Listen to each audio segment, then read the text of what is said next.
Ahoy, and welcome to UIM versus Trawling, technically a guide. So this video is going to be more of a showcase of how I interact with trawling, and how I use it, my setup, what that looks like, all that fun stuff. So before getting into actually trawling, why don't we give a little bit of context first? So first and foremost, I'm an Ultimate Iron Man. You can do what I do without being an Ultimate Iron Man, but I believe that this setup is probably going to be the best for anyone who wants to interact with trawling in the same way that I do. The way that I see Ultimate Iron Man is no bank, and that's it. The fun is in the loophole. The fun is technically I can store items in other places that's not a bank. Getting high levels and skills, filling a stash unit with items that are hard to get and you're not normally going to go grind, like for example spiny armor. Having full spiny armor on an Ultimate Iron Man is actually pretty useful because it means you can have a single store whip.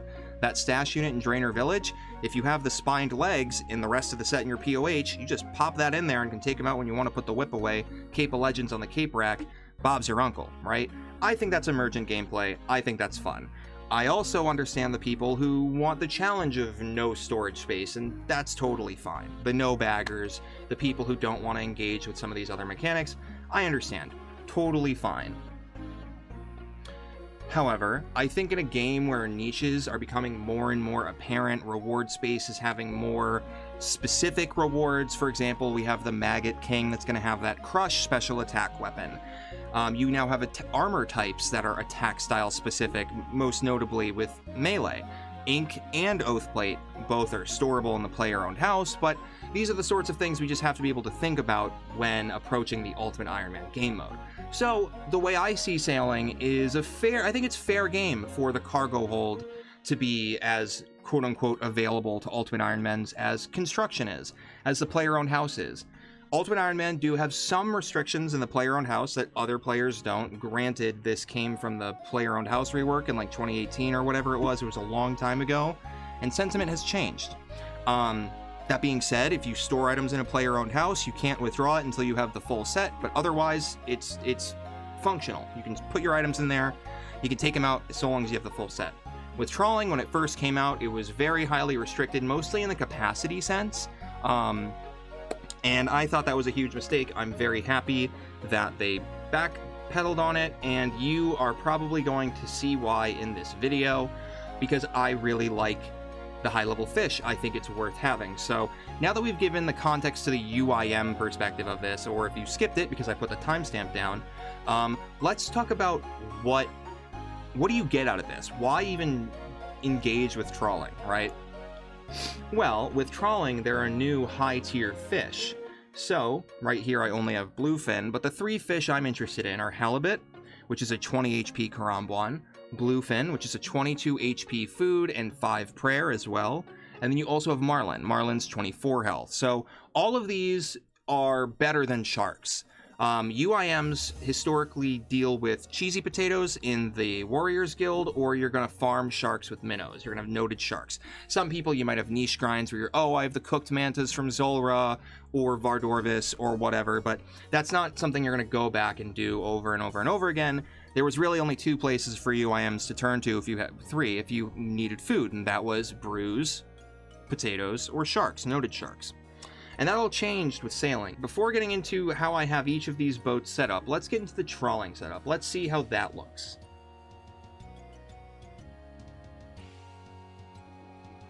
So the way I see my fleet, so to speak, my boat setup, is we have three main players, right?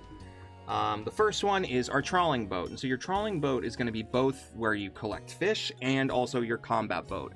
The reason for that is because you need a high level keel or whatever this metal part is up here when trawling, because this route right here has krakens on it. There's a couple other high tier fish where you're going to have krakens that you're going to want to have that keel to mitigate damage.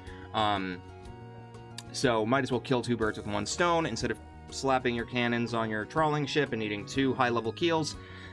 Use adamant on your trawling ship, on your salvaging ship, and dragon or rune on this guy. So, what do I have here? What is this setup? So, first we have cotton trawling nets on both sides, with the highest, I should have dragon here, but it's just ironwood.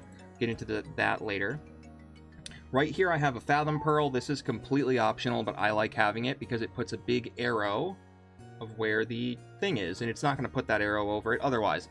Yes, there's a plugin that does all of this for you, whatever. As you'll see, there's no shortage of space on the boats these days. Then I have a ballistic attractor for my cannons, and a teleport focus, 1 barrel, 1 wind catcher. The wind catcher is needed. I should have a gale catcher, truly, but you can get away with the setup I have here. You don't need the cannons. The only mandatory items you need to start trawling right away are good base, ironwood or camphor or whatever, and rune. You're going to need a good cargo hold. You're going to need cotton trawling nets. You might want the Fathom Pearl. You're going to want the keg. You're going to want the wind catcher. That's it. You don't need... Oh, I'm sorry. You need a chum spreader too, so go kill some narwhals. But let's talk about the bonuses, right? Because with these cotton trawling nets, the benefit of having them is you have access to all 3 levels of fish. So these shoals here can be shallow, medium, or deep. And depending on your tier of net, you can only go to certain depths. Cotton gives you all of them. With the chum spreader, if you use high-level offcuts, which I think I used, I forget what I used, yellowfin to get these to start. So you'll use 1 offcut every time the shoal stops, and that during that duration, you have +1, a 5% chance for +1 catch. Additionally, Keg of Trawler's Trust also gives you a 5% chance for initial catch. So instead of having a maximum of 5 per catch per roll or whatever, you can catch up to 7 fish per roll, and that's it. That's all the benefits we're going to be using. The wind catchers, that way you can catch up with the shoal when it's going fast. It's not all that complicated. You just need the cotton trawling net, the supplies, and in my case, I have some peels because there are krakens here. You need empty fish crates, which are cargo or camphor crates with ice coolers. That now they have fixed the camphor crates. This used to be if you emptied a full fish crate and all 10 fish emptied, the crate itself would get deleted. They fixed this, it's fine, it's all good. So you empty your crate, you get the crate back, you put the ice coolers in it, you're good, right? So you only need a finite number of these fish crates. I think, I don't know, 300's plenty. You will never need more than 300, right? Because your boat can only hold 210 crates of fish. So, yeah, these stack infinitely, certain items stack infinitely. Every single one of these takes up a slot. The fish offcuts stack, this stacks, all the cannonballs stack, the ice cooler stack, and the camphor crates stack.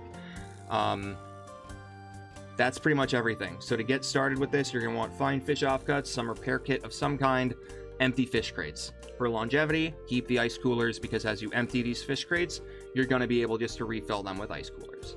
Bring some cannonballs so you can kill some shit if you want, I guess. And make sure to bring your sailing cape. You're going to need your sailing cape. Don't teleport anywhere, though. Our second boat is going to be our Queen Manta. This lovely lady, now she's the chef, okay? She does all the cooking. Bit bare bones, but minimalist, right? She's functional. So all you need on this thing is a greater teleportation focus, so you can teleport to it. You need a as high or as good as a cargo crate as you can have. This is where you put your raw fish. This is where you cook it. This is the UIM setup, right? So this is your chef's boat. This is optional for any other account type, but for the dirty, cheating Ultimate Ironmen out there who, quote-unquote, are using this for the skill integrity, wink, wink, yeah, this is how you put the fish away until you need it. Cook it here if you have a max cape or a cooking cape. It's not really required to have the max cape. It will slow you down while you're in your house. You just got to take the cooking cape off the cape rack, and you're good as gold. A few extra seconds, no big deal. A full run of cooking some fish is about the same, if you ask me, as unnoting sharks and cooking them, or buying potatoes from the Warriors Guild is definitely faster, but the upside is huge, right? Like, it's plus what? It's a lot. Because they heal 16, so it's +8 per slot if Marlin, or +6 per slot, and +5 prayer per slot if Bluefin. Or you can use halibuts, which is historically terrible to get combo eats on Ultimate Iron Men, so that's fantastic. And this other ship here is also for my UIM brethren, and Sistren, and other Femilian. It's the Ultimate Mirage. This is my storage boat. Here's the thing.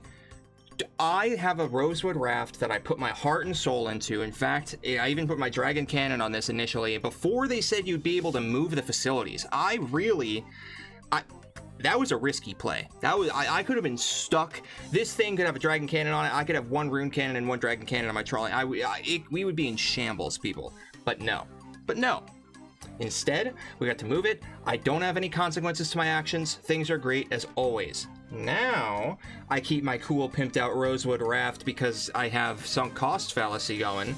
And I put all my created fish in it, and also my dupe purple fin and my sailing cape, because you can put a sailing cape in here, and I don't have a lot of storage places, and I'll put whatever I can, where I can. I'm like a dirty fucking squirrel, putting acorns in the ground and forgetting where they are and leaving shit everywhere. Anyway, so as we can see here, I got 460 bluefin stored away, 70 marlin, and 43 halibut.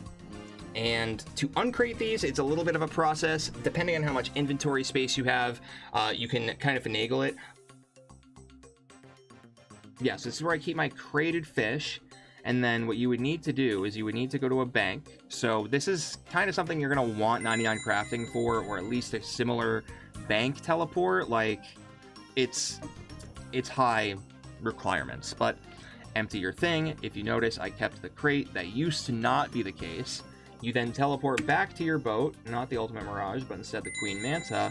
Now we go to the Queen Manta, and we deposit our raw fish, and repeat. So this is how you would empty fish crates and fill this boat up. And this is your cooking boat, right? So this is where the uncreated raw fish goes. You withdraw the fish as you need it. You teleport here with the teleport focus that you have, and you have the range right next to it, and you make sure to equip your max cape. Obviously, you use your max cape when cooking these, so that way you don't burn them, and that's it. Yeah, so that's our storage boat setup, and pretty much I think I've covered all the boat layouts in terms of what you need. It's not really all that much. It's cargo holds on one, a teleport focus and a range on the other, and then just a pimped out badass trawling boat. I mean, you're gonna make those anyway, aren't you? And that's gonna be all I have for you today, folks. I really appreciate you stopping by and seeing how this Ultimate Iron Man handles trawling. For those of you who stuck around, I know this is a little bit, or a lot of it, unlike my other kinds of videos. Usually I tend to do more progress-oriented videos, but I'm just thinking that I want to change up the pace. I'm thinking I might do more videos like this, where I just sort of show you how I do things a little bit. Seems a little bit more engaging, a little bit more personal than just a bunch of clips of me killing the same boss over and over again. But if you like this content, please let me know. This is something new I'm trying out. And if you don't, also let me know. That feedback is just as valuable.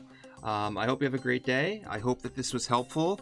And most of all, I hope that you get some cool-ass fish thanks to this guide. Have a good one, guys.